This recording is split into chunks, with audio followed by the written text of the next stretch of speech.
Everybody knows what time that is now.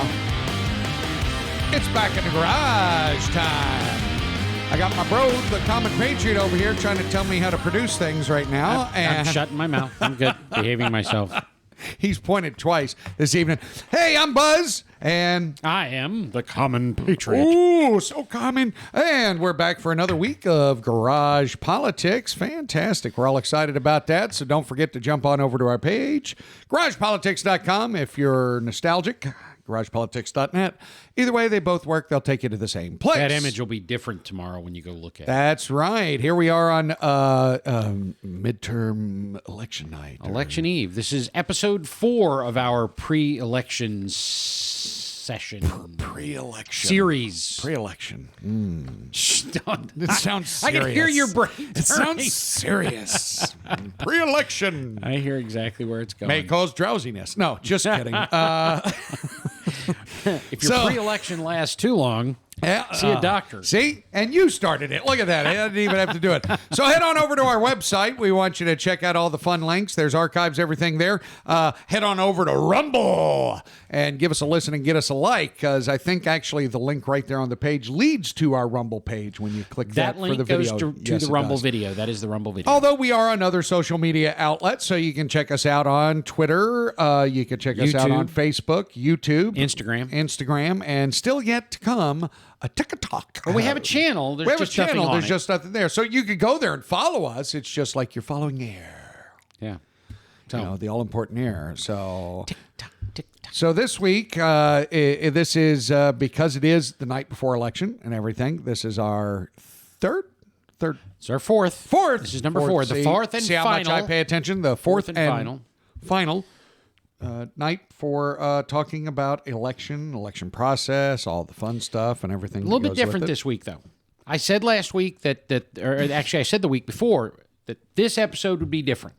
You did. You said it would be different. So this he tried to make it real different. He was like, he tried to throw it on Buzz, and he says, "Hey, look, how hard is it to get these video clips, like 30 of them, and get them ready for the show?" I'm like, dude, man, that takes production time. So there's no video clips. This is all new. This is stuff we're learning, and I didn't plan ahead for the video clips. I mean, I knew I wanted them. I just didn't realize it was going to be so much to make them part of the broadcast. It's all good, man. It's okay. It's all good. We still got a show. We'll do cool stuff in the future like that. Cool stuff in the future? Well, no, I mean... Can we do cool stuff tonight, maybe? Well, we're going to do cool stuff tonight. We're just not going to do it with video clips. No video clips. No video clips. You get the video presentation that I do. You were lucky we had pictures last week. We've got all this lovely stars and stripes behind. Well, stars. There's no stripes back there. It's waving.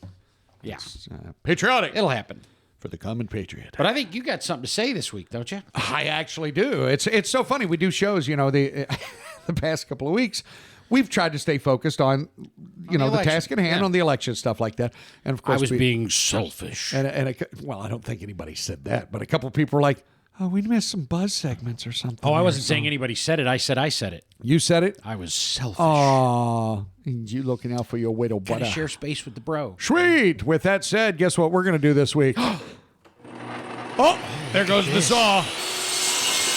That's what everybody knows. It's time for a little headlines, according to Buzz. That's always the best way to go with them. They may not be true. I keep waiting for that guy to cut his but they sound off. Good. They sound. I know. Every time I see that, I'm like, oh, that's a bad one. There's no safety there or anything like that. So, hey, who's ready for some headlines? Raphael Warnock surges in polls after taking off his glasses. So pulling ahead of Republican challenger Herschel Walker, Senator Raphael Warnock, who's the Democrat in Georgia, reportedly surged in the polls Monday after taking off his eyeglasses. The majority of the Georgia voters surveyed were absolutely shocked, stating, "Him? That's him? You're telling me that Adonis of a Senate candidate over there is Raphael Warnock?" After talking about the same Raphael Warnock, said one... what is it, Quinnipiac? Quinnipiac poll. Yeah, Quinnipiac University polling analyst who noted that the incumbent's decision to remove his narrow rectangular frames had, among other effects, led Democratic, Republican, and independent voters alike to crash their cars as they drove by him. Jeez. Next headline is things people hate the most about Democratic funding emails. Oh, that's a lot. Wait, do we have enough time on the show for that?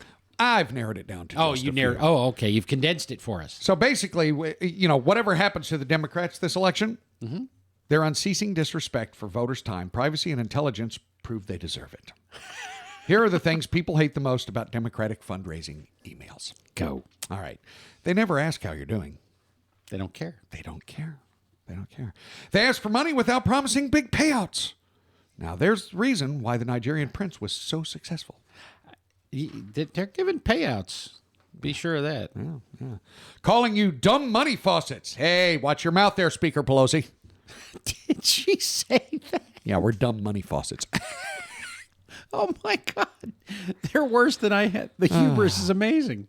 Of course, getting those emails mixed up with real Barack Obama emails, because people are tired of accidentally deleting Barry's game night thread while trying to clean up their inboxes. They never respond when you send them fundraising emails. It's starting to feel pretty one-sided there, isn't it? It is starting to feel a little one-sided, isn't it? Email alert goes off while you're hiding from a home intruder. In addition to being annoying, a fundraising email causing your phone to ping as you cower in the closet while holding your breath is another reason to hate the Democrats. Nice. I thought that would get you. That's awesome, dude. Democratic voters given toll-free number to call if they witness legitimate voting. Oh, dear God. God forbid we have any legitimate voting. That's right. Down on in Texas, in an effort to tamp down on the outrageous practice, Texas Democratic officials reportedly shared a toll-free number Wednesday, that was last Wednesday, that the Democratic voters could call if they witness someone casting a legitimate vote. If you see anyone who looks like they're getting in line or speaking to poll workers, we urge you to call or text 188-REAL-VOTE immediately. The hotline is staffed 24/7 by Democratic officials who will dispatch trained professionals to the scene where there's any alleged voting taking place. Democratic officials state, we cannot let these legitimate votes happen. And even though I don't have many more, that's kind of the headlines for this week. So I kept it sweet. I kept it short. I kept it to the point. I got to tag on to the end of that a little bit. I was cracking up the other day and disappointed all at the same time, but I've gotten so used to it now. It's just become a cliche, right? I'm reading this article and it says voter ID laws hit transgenders and youth hardest. And again, I'm sorry, I cannot help but be logical when I read this sort of thing or see it on a news report. And I'm thinking to myself, does anybody, are there any normal human beings left who hear these assertions on the part of the left and think, oh yeah, absolutely, voter ID laws are certainly most discriminatory? It's just headlines in general. So many things you read nowadays, and you're like, you sit there and you almost got this dumbfounded look on your face, like they just seriously put that as a headline. I mean, look, I've been listening to the campaign ads, and they have accused, voter ID laws, they hit everybody. Everybody, it's any group that they're trying to pander to at that moment. Of course. That's the group that's hit hardest by whatever law they're discussing. Oh, and they're in a panic right now. The left and the Democrats are in a panic right now because, they've run everything into the ground. They're out of excuses, and now, boy, they're trying everything. It's, the IDs required were hit transgenders. Why? Because he was Fred, and now he's Fredina. And I have no idea. I don't know. Because we don't know what it'll look like on any given day. Oh, my gosh. See, Fetterwoman was giving a campaign trail speech the other day, and right before he speaks, the wind is blowing, and all of the American flags behind him blow down. Every last one of them, they blow over. They're just gone. And he just goes right on speaking. Kind of like what they're doing. It's, just like... Just like I still can't get over this week. It's so amazing. Twitter was the biggest tool for the left and everything with the censoring and everything. Well, then Elon Musk comes in. I love it when he carries in the kitchen sink, but he gets rid of everybody. And now, oh my gosh, it's so hateful what they're doing, and they're destroying democracy, and it's such a danger for us, and we need to stop this obscenity. And I just... They came out this past week with this statement that billionaire buys social media platform that spews lies and hate everywhere. Wait a second. He just bought it. He just bought it. It's been spewing lies and hate long before he bought it. He's trying to clean up the crap. I recall last election cycle, we were told about how awesome it was, that it was helping to get people out to vote. Right after they censored Trump and everybody else, it's like, oh, okay. So it was perfectly fine 2 years ago. It was perfectly fine 2 months ago. Yes. The moment Elon Musk actually closed the deal and bought it, it's now spewing hate it's and a company of misinformation. hate. It's terrible. I love Racist it. pigs. I have been running around. I've had one response on Twitter and other platforms. All these news reports and things that come out where all the celebrities, I'm leaving Twitter. I'm God. deactivating my account. No. Yes. My response to every single one of them was the line from Tombstone. Yeah. Right? Yeah. Say it. Well, bye. Bye. And it's the face. You got to have it to him. Well, Bye. bye. That's fantastic. You know, Anyway, all right. So I think we've said it plenty of times. I could care less about the celebrities. Those people's heads live in such a cloud-lifted utopia of idiocy. they act like everybody's just waiting for their pronouncement. Oh, my Yes. God. Did Hi, you I'm see Tom Hanks, and I want y'all to know Oprah? that I make pretty cool films, but I suck, in my opinion, on the politics of this world. Oprah Save the and trees, save the bees. Oh, and he's going to go into a George Carlin. All right, here we go. All right, so last 3 weeks we covered stuff to do with the election. We talked about plenty of aspects of this whole process and history, historical elections, and all kinds of other things. And I told you coming for this week we would do something different, that it would be, I wanted to try to make it a little more inspirational. But I'm going to qualify it a little bit at the beginning with a reality check. We're going to have a little bit of a reality check, okay? Reality check. Oh, sorry. But the reason I say inspirational is I felt for the last several weeks, even before we started doing the pre-election stuff, like despite constitutional stuff and other things we've been doing, I feel like I'm being a little bit of a pessimist. Not a real full-blown pessimist. Maybe like a glass 3/4 full, not quite, or quarter empty or something. That's what we'll go with. Anyway, All right. so tonight though, I don't want to call it an epiphany. It wasn't an epiphany. It's something I've learned years ago and just haven't been voicing it. So we're going to talk about some inspirational ideas tonight. And we didn't even jump into your soapbox for that. You know, we just let you kind of go into it. There'll be. You know what? I'll let you do the soapbox right at the end before I hit my final Oh, words. Late home stretch soapbox. Home stretch soapbox. Home Okay. stretch. So let's go over what we are facing. All right. So it's election eve. Tomorrow is the election. You've probably, if you've paid any attention to news, talk shows, just people at work, right? For the last however many months, it's been Democrats are gonna kill it. We're gonna win. We're gonna support Joe Biden. We're gonna get this all done.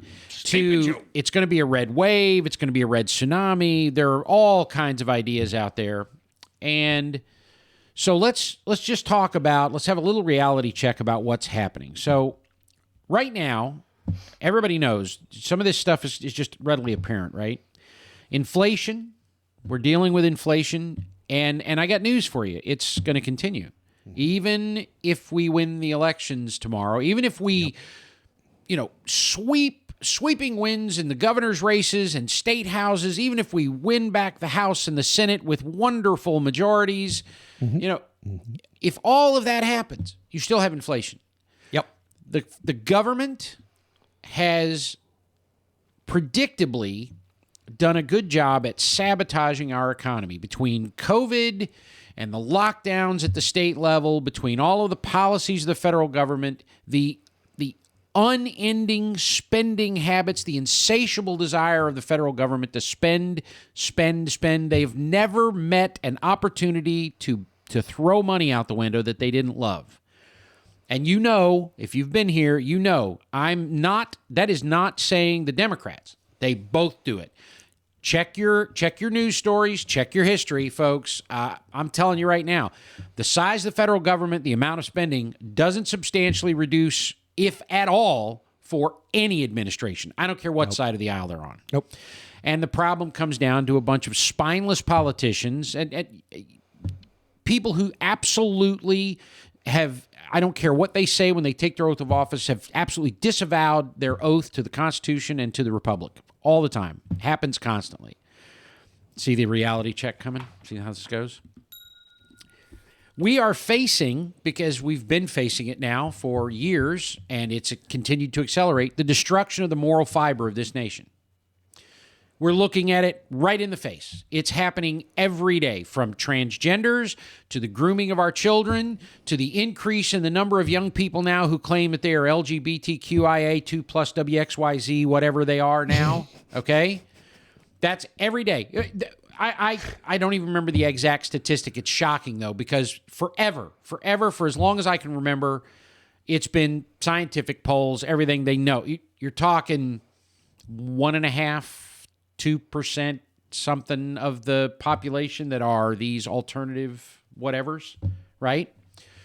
So you've got now, it's in the teens and 20s, I think. Something like that, yeah. Something like where you've got all these young people now that are identifying, they're either fluid or non-binary or they're LGBTQ or they're whatever, okay? And the bottom line is, that's all about the destruction of the moral fiber of the country. Yep. When you went during the riots in 2020 and you went to the BLM website, some of their proposed or professed goals were the destruction of the nuclear family, okay? The destruction of capitalism, the ruination of Western government. They wanted all of that done. It wasn't about helping black people. It was about destroying the republic. It was about instituting socialism. It was all of this. When you get to the heart of it, it's rules for radicals, and it is destroying America, destroying anything that resembles morality, goodness, traditional values, any of it.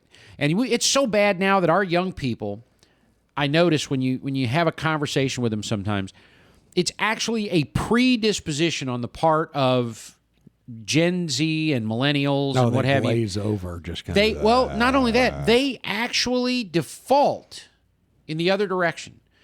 I think a fair percentage of young people nowadays would actually rather live under Soviet Russia than live under the United States of America. Probably.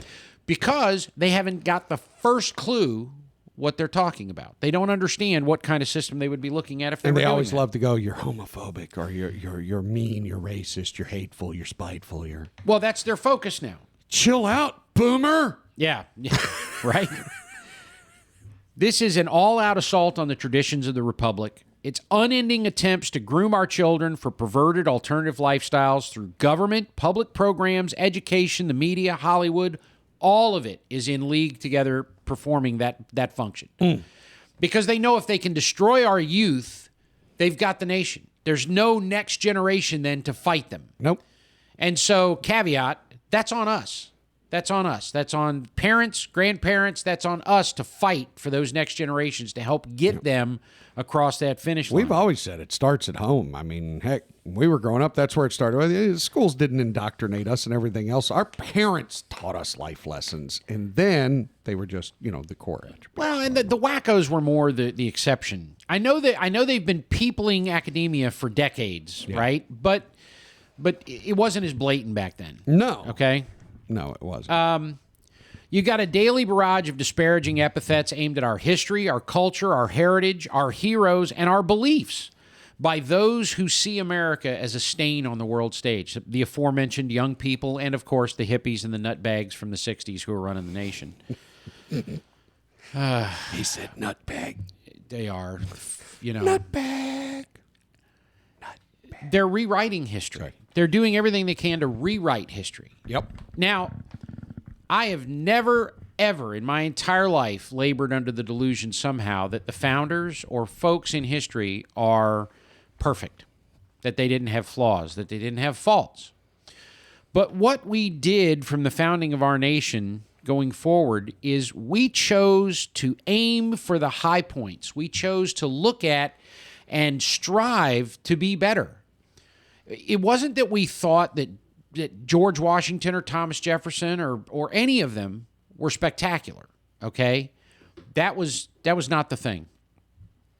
It was simply that we took the best of what came along. And this is one of the things, oddly enough, that made America great throughout our history. People talk about the melting pot, and they talk about, we got to accept all these cultures. Well, it was a little different from the inception of the nation. When we wanted the tired, the poor, the huddled masses to come here, the idea was you were coming here to take part, to assimilate, to become an American. And with you brought traditions and ideals and viewpoints that began to integrate into that melting pot, hence the concept of melting, not rattling around in the pot against each other and constantly causing friction, a melting pot where we absorbed the best of the cultures that became part of the American experience. Not forced. That's the point of assimilation. You don't come here and tell us how it's going to go. No, you come here because you love and you want badly to be a member of America. And you come here and then we look and see the best of what you're bringing with you and we go, hey, we're going to make that part of our culture too, right?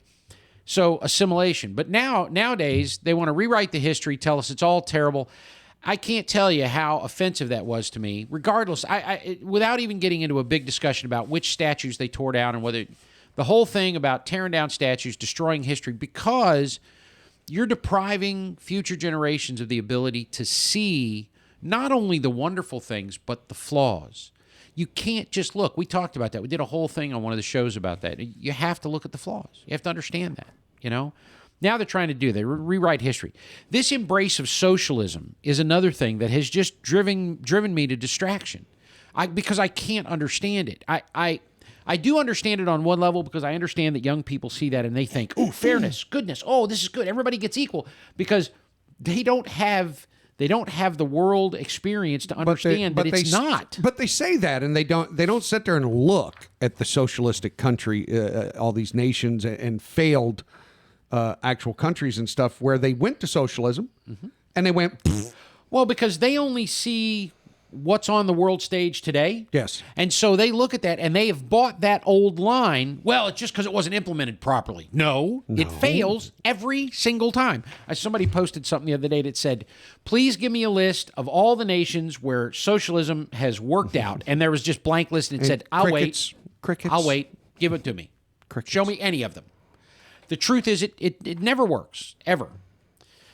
And here was one I decided to sort of grab onto and pull some stuff, because we've made mention of this several times on the show. Our republic, our nation today, is fully embroiled in a culture of death that is at least partly rooted in eugenics, originating in the late 19th and early 20th century. And I've made mention before of Margaret Sanger and George Bernard Shaw, and I haven't really gotten into all of it.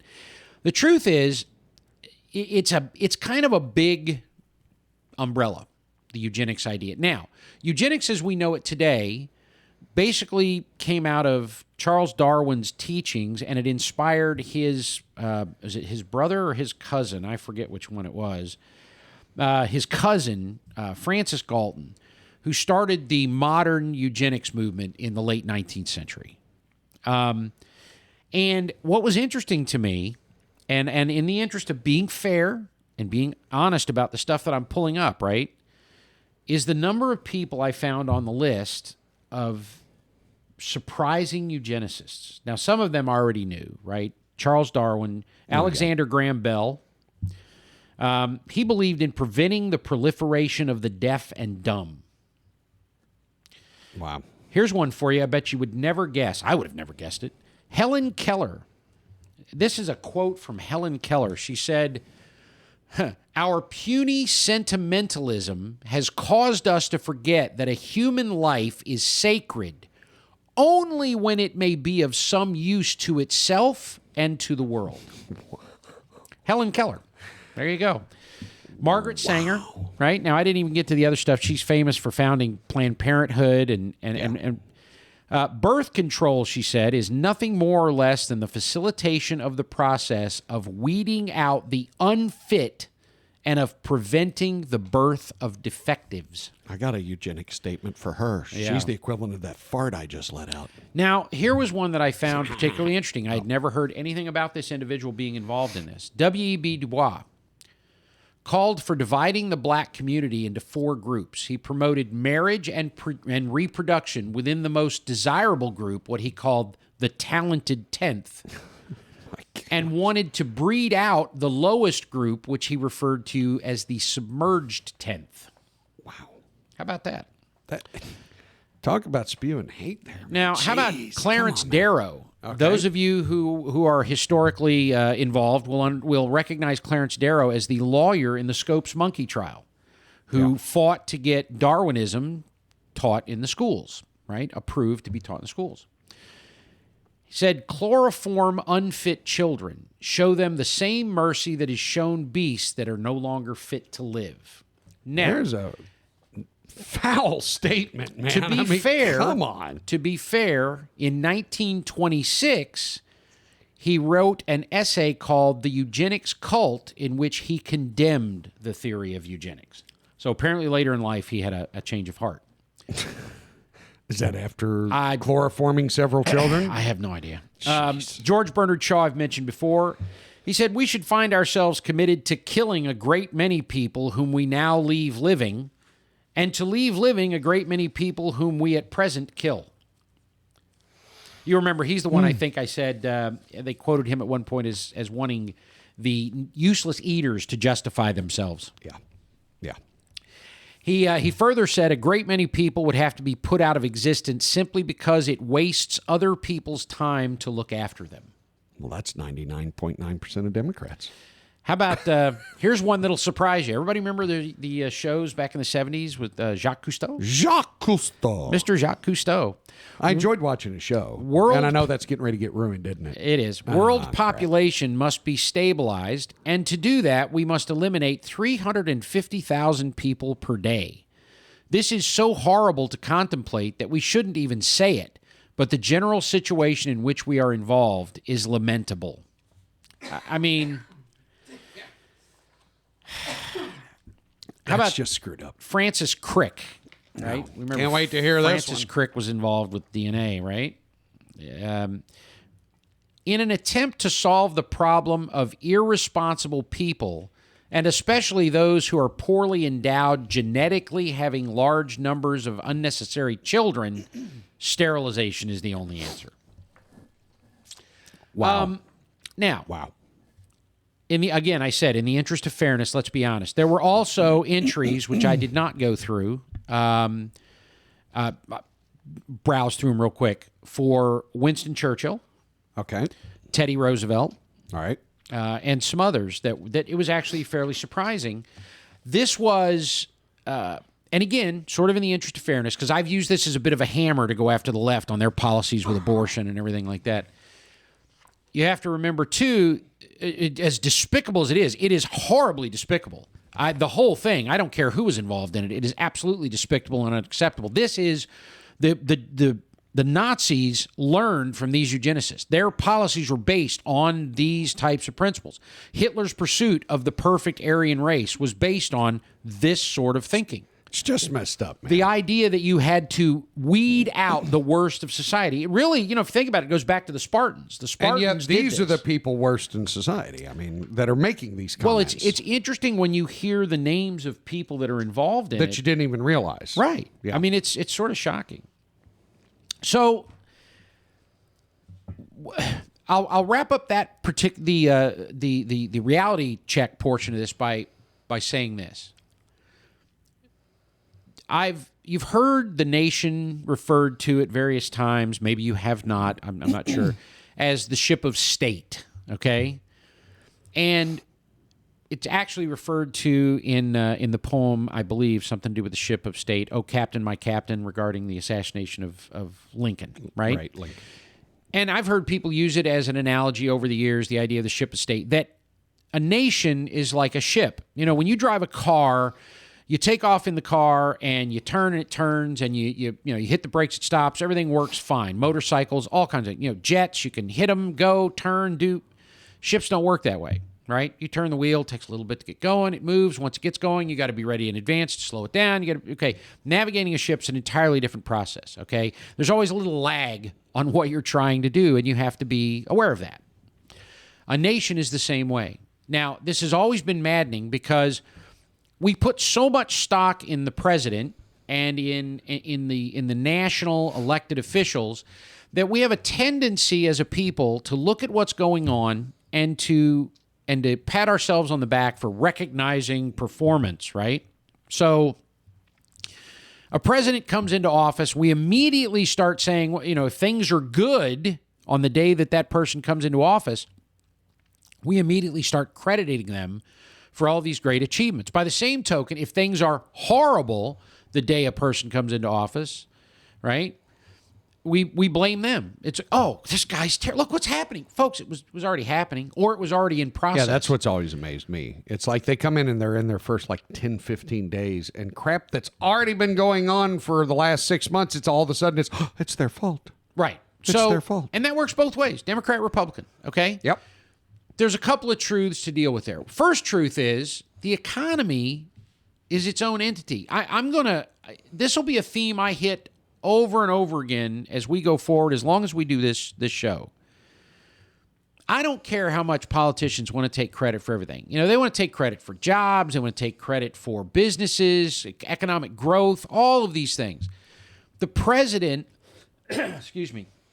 Sorry. Actually, I'm going to start coughing. Liquefy a little bit. I don't know what it is. It's something in the room tonight because I just did that too. I had to mute my mic. Something's kind of dry. Probably should have turned off the AC or something. Anyway. Yeah, probably.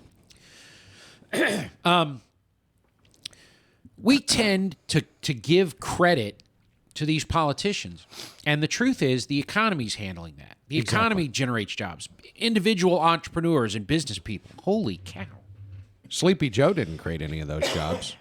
While Patriot's over there choking, we'll even go out to a wider view. You can see his elbow in my camera. Look at him. He's dying over there. I have no idea what's causing that. I usually don't have that issue. Anyway. All right. Back to Patriot. So keep in mind, whenever this stuff is going on, it isn't necessarily the success or the failure of the given person in office. All right? Now, that's whether they're in office or just coming in or going out or whatever the deal is, right?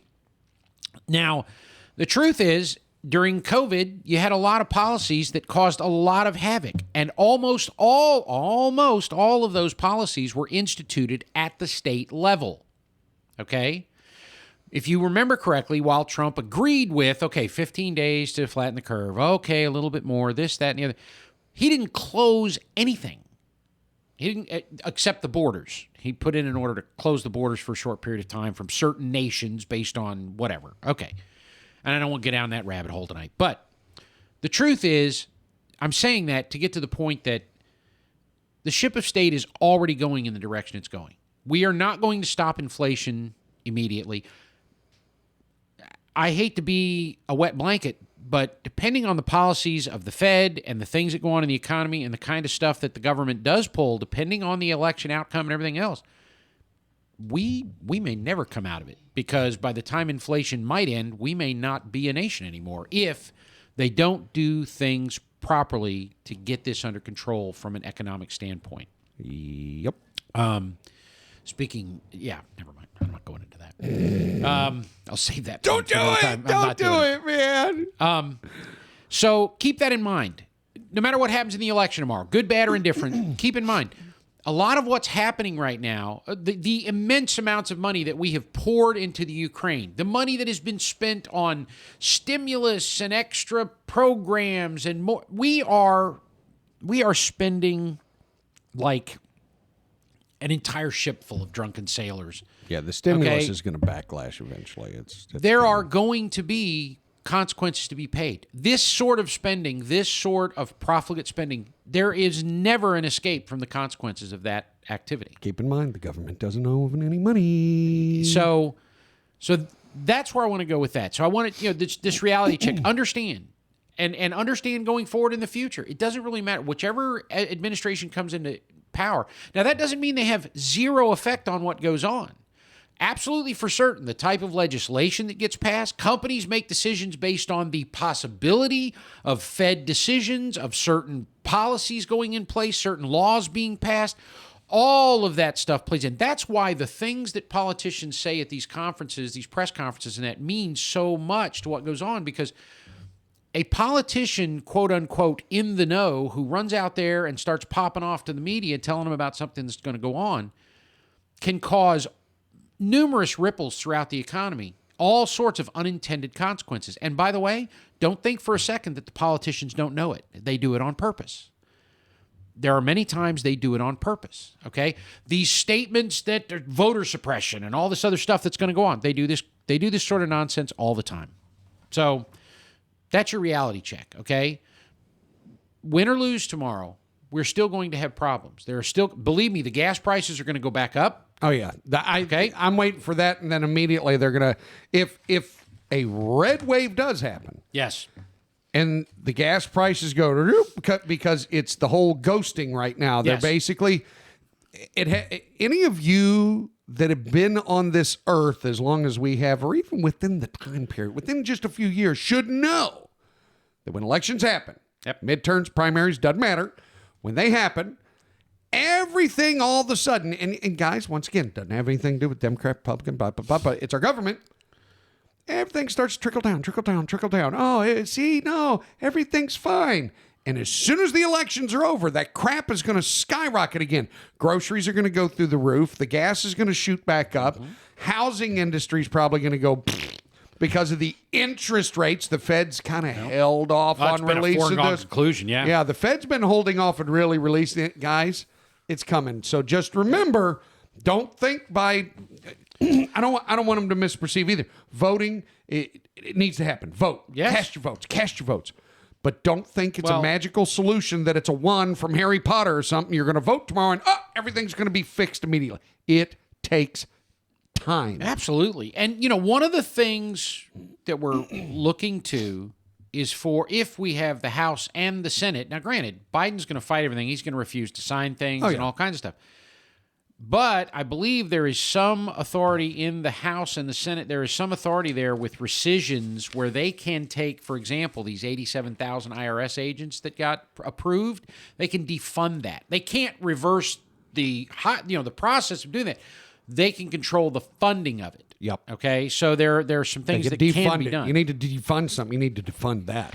So let's go from the reality check to, like I said, I felt like I'd been a little pessimistic, and I wanted this show, it doesn't seem like it so far, but I wanted it to feel a little more inspirational. So rather than,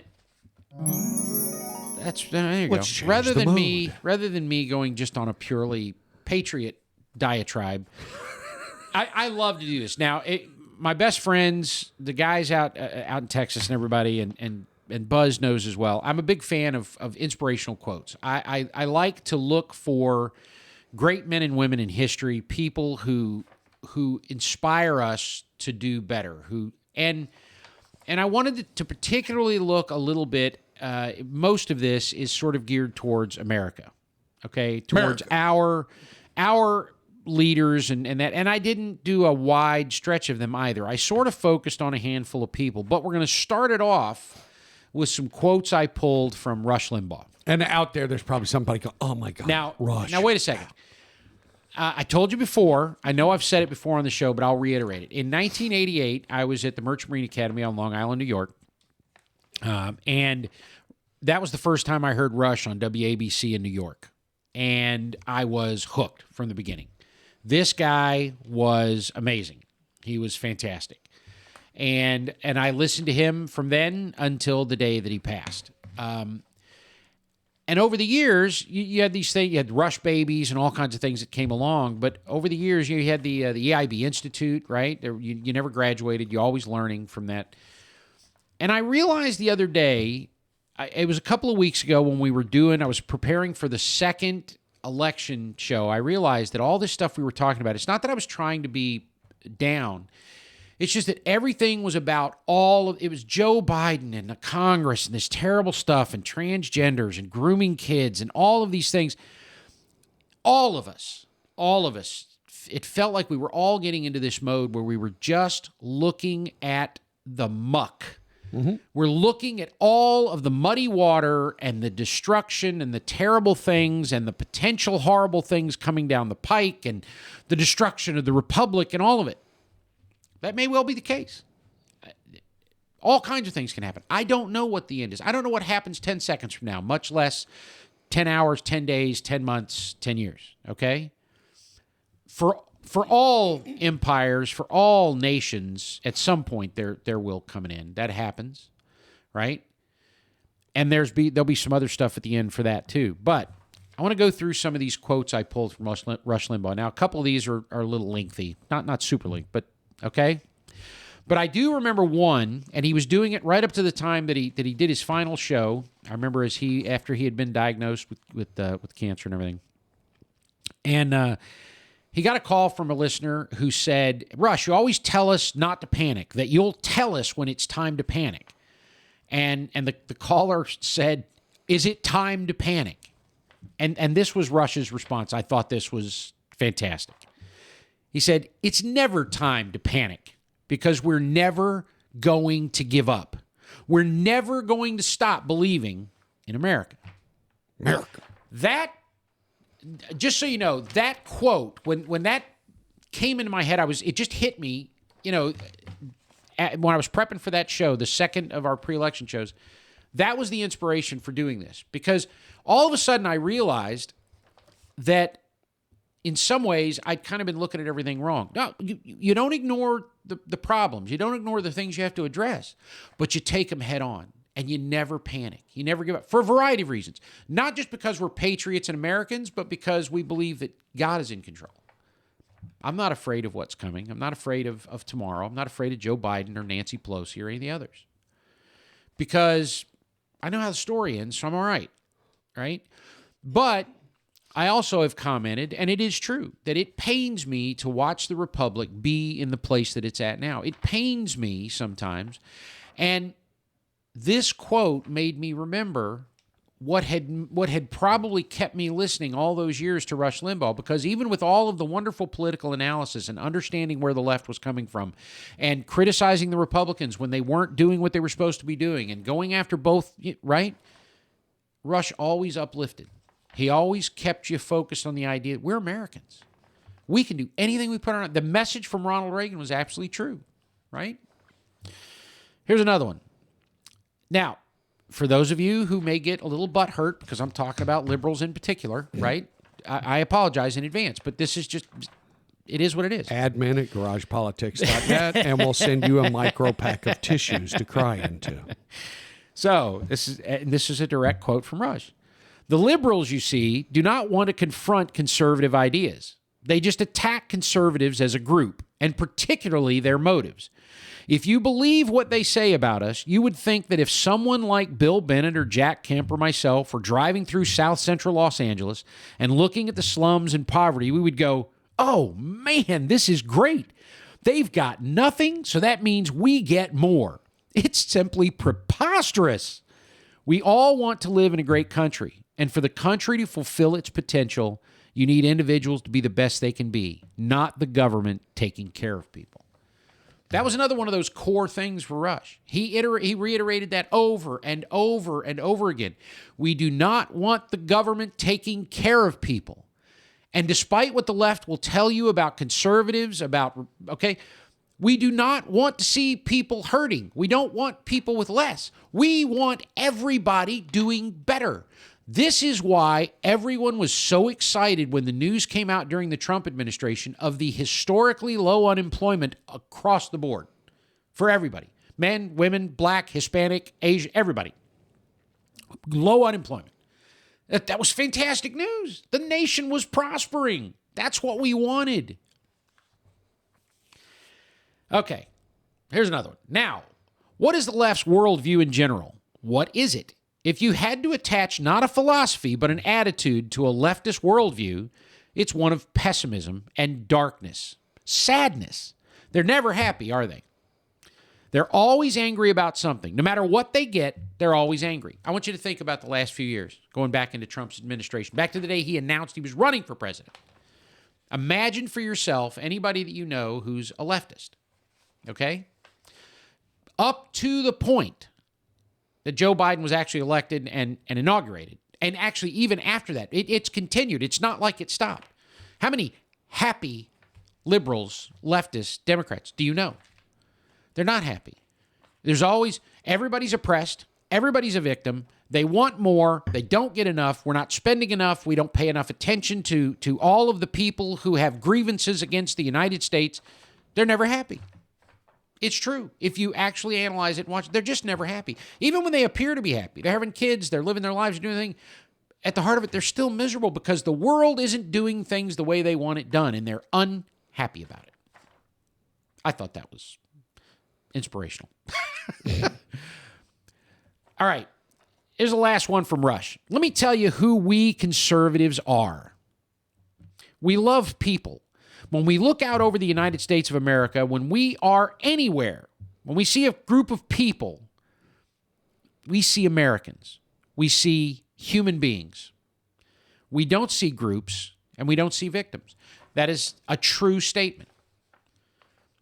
Conservatives, we view Americans as people. We do not see blacks and Asians and Hispanics and women and men. We see Americans.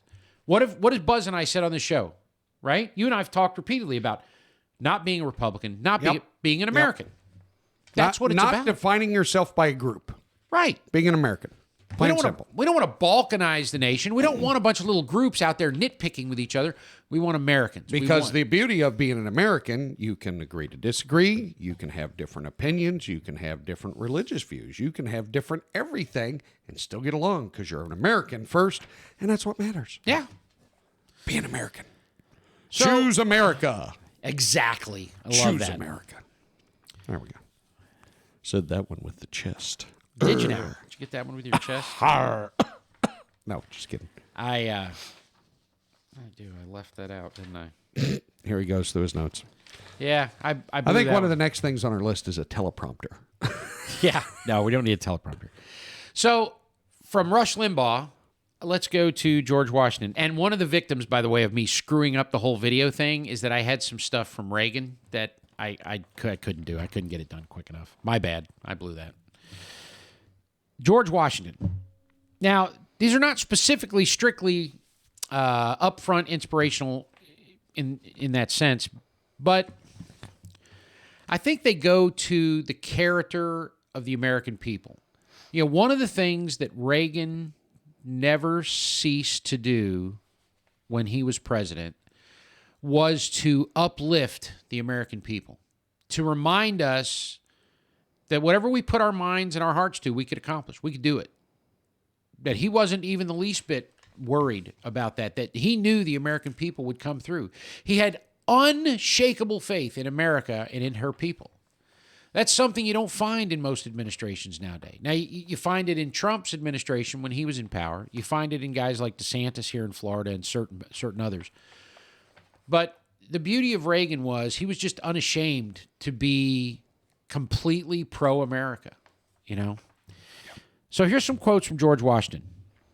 Be courteous to all, but intimate with few, and let those few be well tried before you give them your confidence. This is something that's sorely missing in our society nowadays. Now, for all of the wisdom that we impute to the founders, for all the things we talk about, their statements in political documents, and everything else, we forget the wisdom that emanated from Franklin and Jefferson and Washington and others, and to a certain degree from a lot of men and various people during that time period, right? And I know it was the Enlightenment, and I know a lot of that is secular and what have you, but this one was an important one, and I think it bears on the election for tomorrow. I think it's important for the battle that we've been having, for our comments about Twitter, for everything that's happened lately, right? If the freedom of speech is taken away, then dumb and silent we may be led like sheep to the slaughter. Now, that was George Washington. Made it perfectly clear. You give up free speech, you're done. You're finished.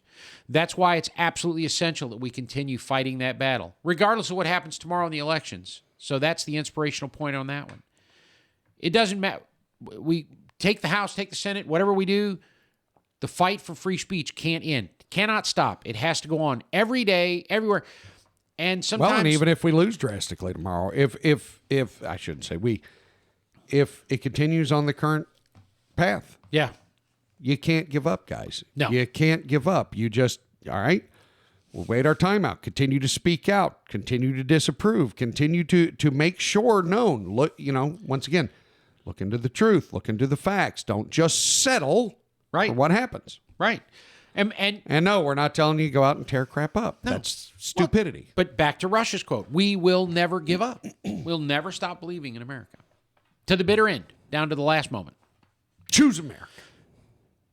George Washington, the Constitution is the guide which I never will abandon. Amen to that. It's a dusty old document. It's no longer valid. I don't know why we're paying any attention to that thing. Okay, well, that we might have be one what good we reason. have because of that dusty old document. Here's another one I thought was important because, again, it sort of has a bearing on the idea that, yes, the elections are important, but there's an awful lot at play here other than just the election, right? And this is not okay, let's prepare for the worst thing. No. This is just a reminder. It isn't always just about the election. We have plenty of fight, plenty of things that need to be done every day in our lives. You'll remember that we constantly exhort people to be dealing with things locally, your local elections and all that. There's plenty of stuff to deal with, right?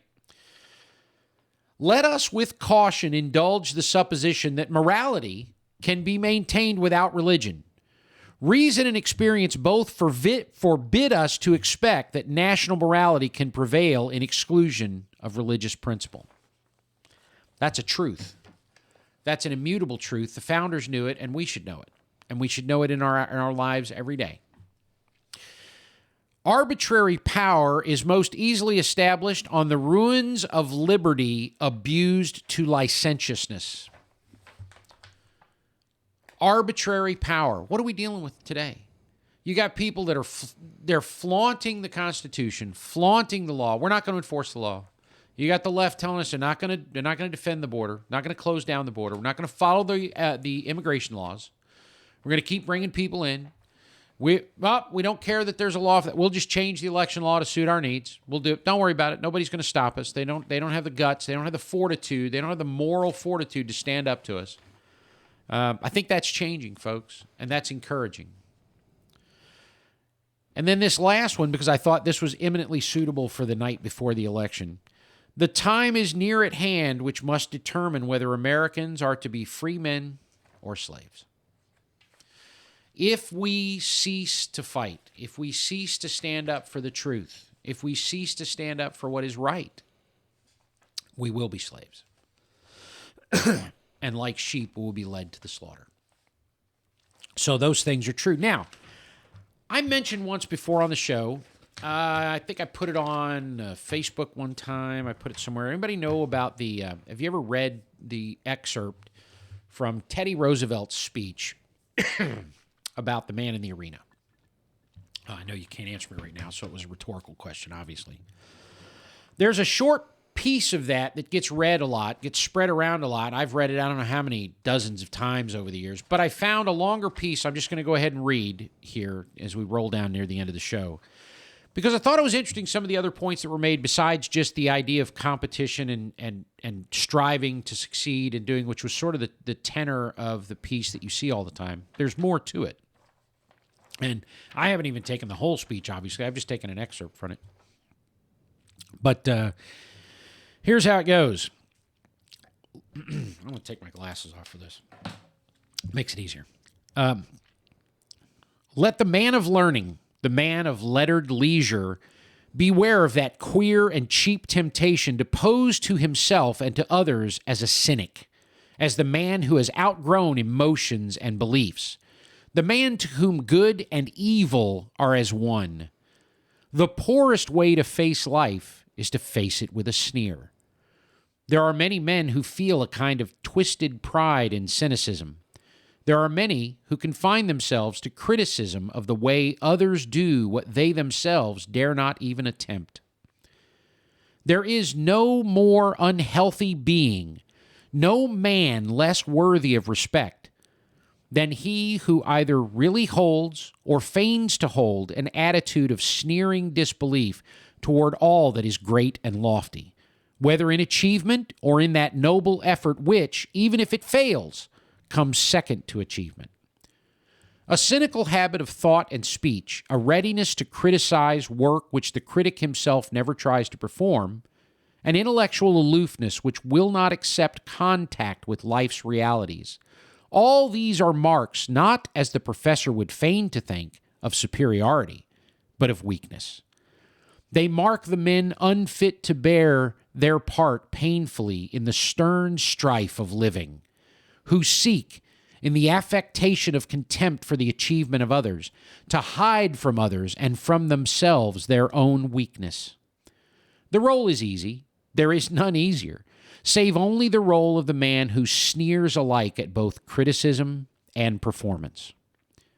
It is not the critic who counts, not the man who points out how the strong man stumbles or where the doer of deeds could have done them better. The credit belongs to the man who is actually in the arena, whose face is marred by dust and sweat and blood, who strives valiantly, who errs, who comes short again and again, because there is no effort without error and shortcoming. But who does actually strive to do the deeds? Who knows the great enthusiasms, the great devotions? Who spends himself in a worthy cause? Who at the best knows in the end the triumph of high achievement? And who at the worst, if he fails, at least fails while daring greatly, so that his place shall never be with those cold and timid souls who neither know victory nor defeat. Shame on the man of cultivated taste who permits refinement to develop into fastidiousness that unfits him for doing the rough work of a workaday world. Among the free peoples who govern themselves, there is but a small field of usefulness open for the men of cloistered life who shrink from contact with their fellows. Still less room is there for those who deride or slight what is done by those who actually bear the brunt of the day, nor yet for those others who always profess that they would like to take action if only the conditions of life were not exactly what they actually are. The man who does nothing cuts the same sordid figure in the pages of history, whether he be cynic or fop or voluptuary. There is little use for the being whose tepid soul knows nothing of the great and generous emotion, of the high pride, the stern belief, the lofty enthusiasm of the men who quell the storm and ride the thunder. Well for these men if they succeed. Well also, though not so well, if they fail, given only that they have nobly ventured and have put forth all their heart and strength. It is war-worn Hotspur, spent with hard fighting, he of the many errors and the valiant end, over whose memory we love to linger, not over the memory of the young lord who, but for the vile guns, would have been a valiant soldier. Now, I've read that middle piece where it talks about the critic and the great man striving, right, not being among the timid souls. I hadn't read the rest of it. And if you put the rest of it wrapped around that piece, it makes a lot more sense about what Roosevelt was saying. Because he was actually not just praising the man in the arena. He was criticizing the critic. He was decrying the idea that we have all these people, these cloistered men of learning, these intellectuals, the members of academia, who sit back and try to tell us about all the failings of the man who strives every day and works, the one who carries the economy on his back. The doers, whether they're entrepreneur billionaires running companies or the guy who's digging ditches, okay? The principles of America are tied to these sorts of ideals, always have been, and we overlook them. We've gotten so caught up in social media and everything else that we drag through our lives and into our hearts and souls that we forget that life is living. It's about living the life that we were given. I have come to give you life and to give it to you abundantly. And that, to me, is what that says. That's what comes of that. So reading the quotes, where are we going? Here's my wrap up. This is you could do the thing, but it really doesn't matter at this point. Go ahead, man. There are hard times ahead, guys. No matter what happens, that's what I said. Regardless of what we do in the coming days, the course of our nation for the near future is already set. There are trials and travails in finance, social pains, personal battles, and a great reckoning for the mismanagement and malfeasance of those who we've permitted to lead us. If we prevail in the coming election, we only hope to prevent future harm from the current policies and possibly right the ship at some date yet to arrive so that our brief future and that of our children might be better. That's kind of the goal. Whether we win or not tomorrow in this battle of ideologies, love, striving, and reaching for a better today and a brighter tomorrow, our beloved republic will suffer. We will suffer. My hope is that if we do the right things, if we make the best of the opportunities we are granted, maybe our children will avoid the suffering that we have to go through for this, for the bad decisions we made, for the bad representatives we elected, for the politicians that we allowed to exist and continue to hold places of honor in our system, to represent us, to lead us, to make decisions for us. But maybe. Hopefully, there's been enough pain, enough tragedy, and enough hardship to open the eyes of our countrymen, and we will move back in the direction of responsibility, integrity, and morality. Either way, regardless of that outcome, either way, there will be a reckoning, not for America, but for all of creation. As passionate as I am about America and the politics that we engage in here regularly, we are most passionate about our faith, Buzz and I both. Amen. Eventually, no matter what we do in the elections, and I say this because I want it to be something that we all contemplate, consider, and remember, eventually the end will come, regardless of what we do politically, and nothing we do can forestall that or turn around the passage of time. We can't take back anything that's happened. Nope.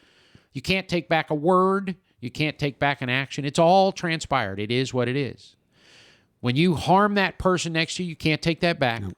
When you say something hurtful, when you damage someone emotionally, psychologically, whatever, you can't take that back. No. It's out there. It's done. So You've tomorrow, here's my exhortation. Here's where we're going to wrap it up. Tomorrow, go out and vote if you haven't already voted, and prepare to pick up your burden and move forward, win or lose, to save the republic, to protect our children, and to make this world a better place for yourself and your fellow man. Be a light. Never tire of doing good, and never surrender your faith in Christ, because the grace of God through Christ alone is the only guarantee we have in this life. That's it. That's it. Nothing else is guaranteed. That's the only solid rock, baby. Not your prosperity. Nope. Not your possessions. Nope. Not your friends. Nope. Not your job. Not America.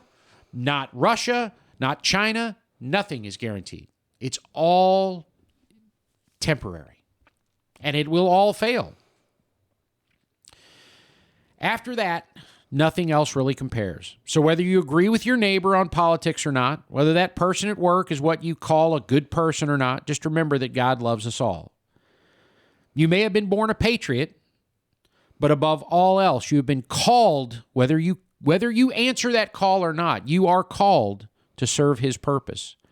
And his purpose, his dearest wish, is that none should perish apart from him without the blood of his son. And whether you want to sit there and go, well, I don't believe in God or this or that, guess what? You were created in his image, whether you want to accept it or not. I am, and anybody who knows me understands this. I am unapologetically a follower of Christ. Yep. I am a born-again Christian. I'm what good old song said, I'm a Jesus freak. Now, if you don't like it, tough. I am content to allow anybody that I come to meet or that I come to be acquaintances with, I am content to allow you to be and live your life as you see fit. Yep.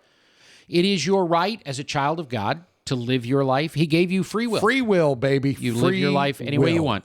I have no ill will towards you. Despite what you may think you hear in anything I say politically, I have no ill will towards you.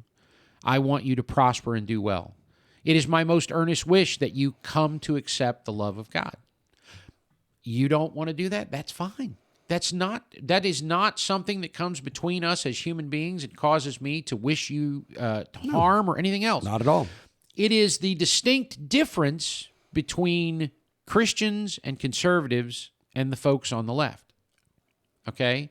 There are some good people on the left. I'm not saying there aren't. There are some earnest, good-willed people who just believe. Well, that's why we always try not to group everybody in together. Right. We said quit grouping people. But that's why we constantly try to move in the direction of us being Americans. We're always going to have differences. There is never going to be a time on the face of the planet we don't have differences. Nope. But that's why I wanted to end the show with that tonight, this idea that, folks, the election is the election. I am hyped up, ready to vote. I'm excited. My voter ID card is sitting right there on the desk. I've been looking at it the whole show. I'm like, okay. Oh, he's got his ready. I checked to make sure that I had it ready today because I registered when I moved over here. This is going to be my first election that I go through here, okay, where I go vote.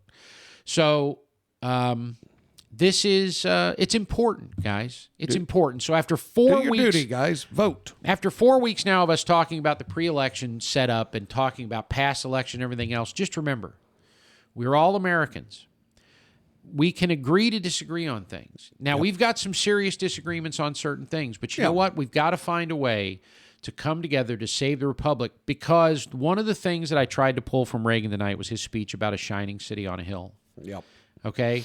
This is still, despite everything else. And we'll have that on one of our shows coming up. We'll get that figured out. Despite everything else, the shining city on the hill. It's tarnished. We're having some problems right now. People are fighting to put the light out. They don't want us to be a force for good in the world. Well, they're stripping morality and the good and, God out of everything. But there's the problem. Our responsibility, be you atheist, agnostic, Christian, whatever you are, okay? I don't care if you're straight, gay, whatever. It doesn't matter. It's your choice. Your choice to be an American. This country, however much you disagree with things, affords you the right to vote, to live your life the way you want, to worship the way you want, to do all those things. Folks, it's election day tomorrow. It's a sacred duty of every American. Go out and do your duty. Vote. Make it happen. Have a wonderful day. God bless you. God bless the United States of America, and thanks for coming to the garage. Hey, and guys, like we've been saying for the longest time, and I advocate on it. I will stay advocating on it, whether you like it or not. I don't care. I don't apologize for it. Be an American. Be a human. Treat others the way you want to be treated. Get back to the golden rule, folks. Quit nitpicking everything, because not a single one of us is guaranteed tomorrow. Not Patriot, not myself, not our family members. Nope. Live each day. Live it being a light. Don't be this nitpicking, foul-mouthed idiot. Yep. Go out and treat other people with respect. Treat them like a human being. That next time you're about to walk by a homeless person and sit there and shame them or whatever else you do, show some compassion. Be an American. Be a human being. Let's bring some good back in this world, folks. Let's quit focusing on the brainwashed media crap that goes on a daily basis. You don't hear good stuff anymore. Nope. Make good happen, folks. Be an American. Be a beacon of light. Be someone that you can look in the mirror and be proud of, that your family be proud of, that your kids will be proud of. And hey, go vote tomorrow. Let's start the change, folks. Let's stand up. V for vote. So with that, we're going to remind you once again, head over to our website, www.garagepolitics.com. That picture will be different Or tomorrow. .net. Yes, it'll be different tomorrow. Maybe we'll have... But go on over there. Guys, go and watch our show on Rumble. That's our focus. That's our main drive. Yep. Once we get 100 followers, we're going live, guys. And once we go live, we're going to have phone calls. We're going to have chat. We're going to have a lot of stuff to where we can have the interaction. And the shows get a lot better from there. Back 10 years ago when we were doing this without the visual, we were doing the audio. Man, it was awesome when we had the callers because we had a lot of great interaction. I want to tease this real quick. Tease it. Especially for anybody who might have been there Teaser. Years ago. I had a text the other day. You had a text. I got a text. You got a text, all right. I got a text from a gentleman named Jack Raspberry. Sweet. Jack Raspberry. Okay. Now, if you've been around and you know about the show, if you listen to the old show, Jack Jack was one of our founding member You of betcha. GaragePolitics. He was, and lots of changes. He was the fountain of knowledge. He brought Jack is a walking encyclopedia. Oh my gosh, man! I miss Jack on the show because, man, learned so much from Jack. Jack used to throw the coolest historical stuff out there, man. I am definitely. I talked to Buzz about it the other day, and I don't know whether we can do it while we're pre-recording or maybe when we go live. Definitely going to try to weasel Jack into coming back and being on the show with us. Not just as, I mean, I'll take him as a guest. Hey, we'll take it. Hey, if we even get him once a month to start with, who knows? Maybe he'll find a patch for it. And because now that's neat. The funny thing is now we've talked to Guitar Don. Yep. And now we've talked to Jack Raspberry. Yep. There's the 4, guys. That's the original 4. That is the original GaragePolitics right there. And the beauty is technology's there now that wasn't there for us 10 years, 14 years ago, that would make it possible for us to do this video key to with everybody. that is do your part, not just vote, hit like and follow on Rumble with the Garage Kings, baby. But that's all we got for you this week, guys. Vote, vote, vote, vote, vote. Go out and vote. Red wave. Let's make a change. Let's make a change. Let's have it going. But guys, God bless each and every one of you. We give a shout out, as we always do, to all of our first responders, our firefighters, our military. We love all of you guys that put your life on the line daily for us, that are there, doing what you do, running into fires, going into war zones, going into bad sections of everything you do. God bless you guys. We pray. Answering the call. Yep. We pray for you guys all the time. Yep. We love y'all. God bless y'all. We're going to hit it for the night. We're done. We're out of here. We're out of here. We'll see you next week in the garage.